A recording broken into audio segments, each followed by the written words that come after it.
codices were not accessible to him. Right, they were not available to him. He copied from other manuscripts that were dated a little later. And those manuscripts themselves might have been copies of the Ben Asher text. Because the Ben Asher text, like we said, was the authoritative text of the era. But probably it contained some modifications because usually copies weren't exact. And so his version was not made of the Aleppo Codex. The first Hebrew Bible that was copied directly from the Aleppo Codex was, first of all, the Haketer, which is a modern edition, the Jerusalem Haketer version, I believe. How about the Korah? How do they have What's that? Korah. You know, the copy of the Korah. They used when you about it, you want to learn how to lay. So you have that. Korah, the popular, the Koren, it's a publishing house. I don't think, no, they don't use the Aleppo Codex. The only one who uses Aleppo Codex is the modern edition of the Haketer, and also Masorties also published a version of the Aleppo Codex. The problem with the Aleppo Codex is, like I said, that it was simply not available to scholars until a very late date, until 1958 pretty much. It was not available, they never photocopied it, and in fact, Paul Colley, who was the editor of the Cholent Tiberian Masoretic, which hopefully I'll get to later, this was in the early 20th century, he wanted to copy from the Aleppo Codex, because this was the most authoritative Ben Asher text. And he asked them for it, and he couldn't get their permission to get the text. And so he resorted to the Leningrad Codex instead. So the Leningrad Codex, let's touch a little bit on that. The Leningrad Codex was, doesn't go back as far as the Aleppo Codex. We don't know its origin. The origin is unknown. We know that a guy by the name of Perkovich, who lived in Russia, he went about collecting various manuscripts and codices in the 19th century. And I think some of his manuscripts were collected from the Cairo Geniza, and some of them he just went about Russia's looking for texts and collecting them. And he brought it back to Russia. And one of the texts that he got hold of was this text that was later called the Leningrad Codex. And he brought it back to Russia, and the Russian Imperial Museum, I believe it's called, the Imperial Library, they acquired it from him. And so it was stored in the Imperial Library. Originally it was called the St. Petersburg text, but then in 1917, after the Russian Revolution, it was switched to the Leningrad text. And later when the Soviet Union was dissolved, in the 80s and the 90s, they wanted to revert to the St. Petersburg name, but then the library asked them to keep the Leningrad name. Because that was so established already, everyone knew it by then. The Leningrad Codex is from 1008. It has an exact date on it, unlike the Aleppo Codex. It was copied 1008. That's when it was edited by. It was edited also in Tiberias. It was copied from the Ben Asher text. So the Ben Asher text at that point wasn't. I guess it was in Jerusalem by the Karaites. They had it at that time, or maybe it was still in Tiberias. But it was somewhere in Palestine, and it was copied from the. It claims that it follows the Ben Asher tradition, and so it's also it was copied by the Karaites. I have the name somewhere. I don't remember the name. It's somewhere here. I think it was named Solomon Ben something, the name of the person. But unlike the Aleppo Codex, it was the knockdown and the sofer was the same person.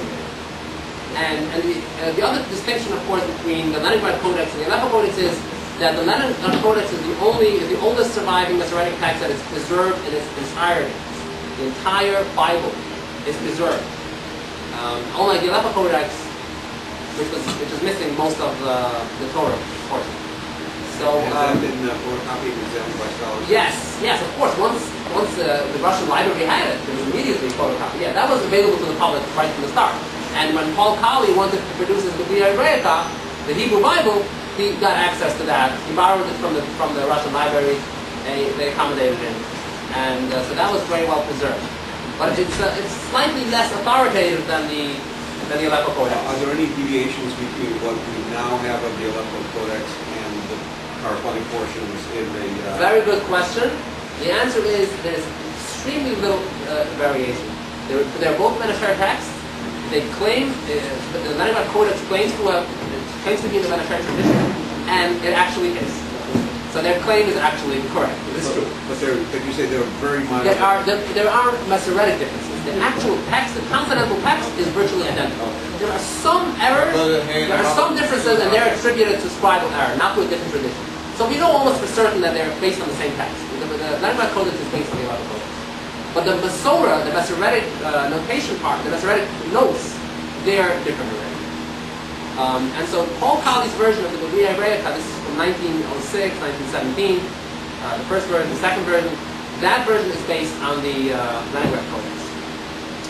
And in 1937, so this is the Biblia Hebraica, originally it was called Biblia Hebraica Kittel, BHK.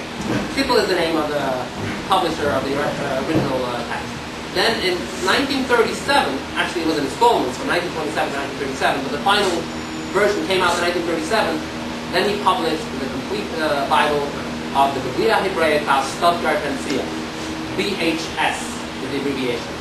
And I actually have a copy here in my knapsack for anyone who wants to take a look. It's right here. VHS. This is a modern publication, but this is the VHS from 1937. And this is very authoritative among Christian scholars. It's not probably the most prominent among Jews, because it wasn't, like I said, Paul Colley was not Jewish, he was a German, scholar. Christian scholars today? Today it's not so common anymore, but back then, in the 19th century especially, the 19th century it was extremely, the Protestants were very active in biblical philology, grammar, exegesis. You had, for example, Gesenius, he produced am I saying it wrong? Gesenius, right. So he produced a grammar, and he was totally not Jewish. He was a Protestant. Totally not Jewish? Totally not Jewish. He was a Goy Gumman, okay? A Goy Gumman. Okay. And he produced an amazing. If you read the book, you would think that you're reading the Radak here. You'd think that this is an authoritative Jewish scholar. He knows Hebrew well. He knows everything. But it was actually. Was written in Hebrew? What's that? Was written in Hebrew? No. It was written in German. Oh, okay. It was written in German. There is a modern version in English. But you could see that he had a good knowledge of the Hebrew language. He had a very strong knowledge of the Hebrew language. Yeah. And so the Protestants are very active. I have a question. I know that the ordering of the books is different in the Christian Bible than the ordering of the Old Testament books is different in the Christian Bible. Yes. Is that here too? Is that in the this book? This is based on the Leningrad Codex. So the order here is the Leningrad Codex order. Which is the Old Testament order? Which is ours? I don't think so. No. The Old Testament order is based on the Bamberg edition, Daniel Bamberg edition, because the first King James version came out in 1611, and the King James version was based on Daniel Bamberg from the first rabbinic Bible. Right. Well, it is in the rabbinic order. That the King James version is in the rabbinic order, but this version is the order of the books is different. When did that?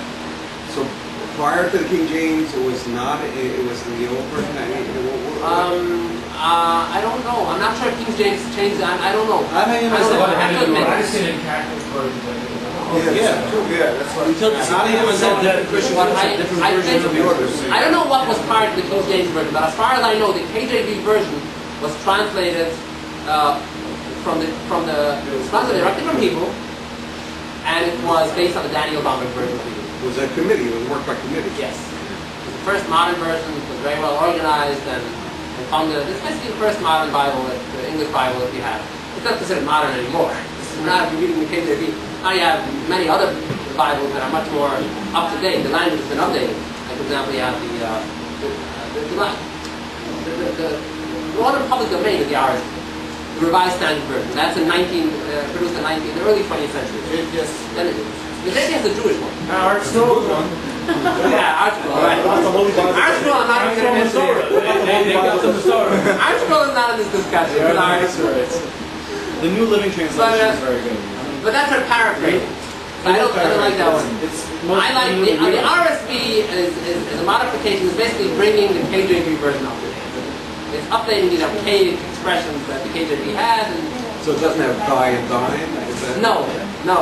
The RSV doesn't have that. The translation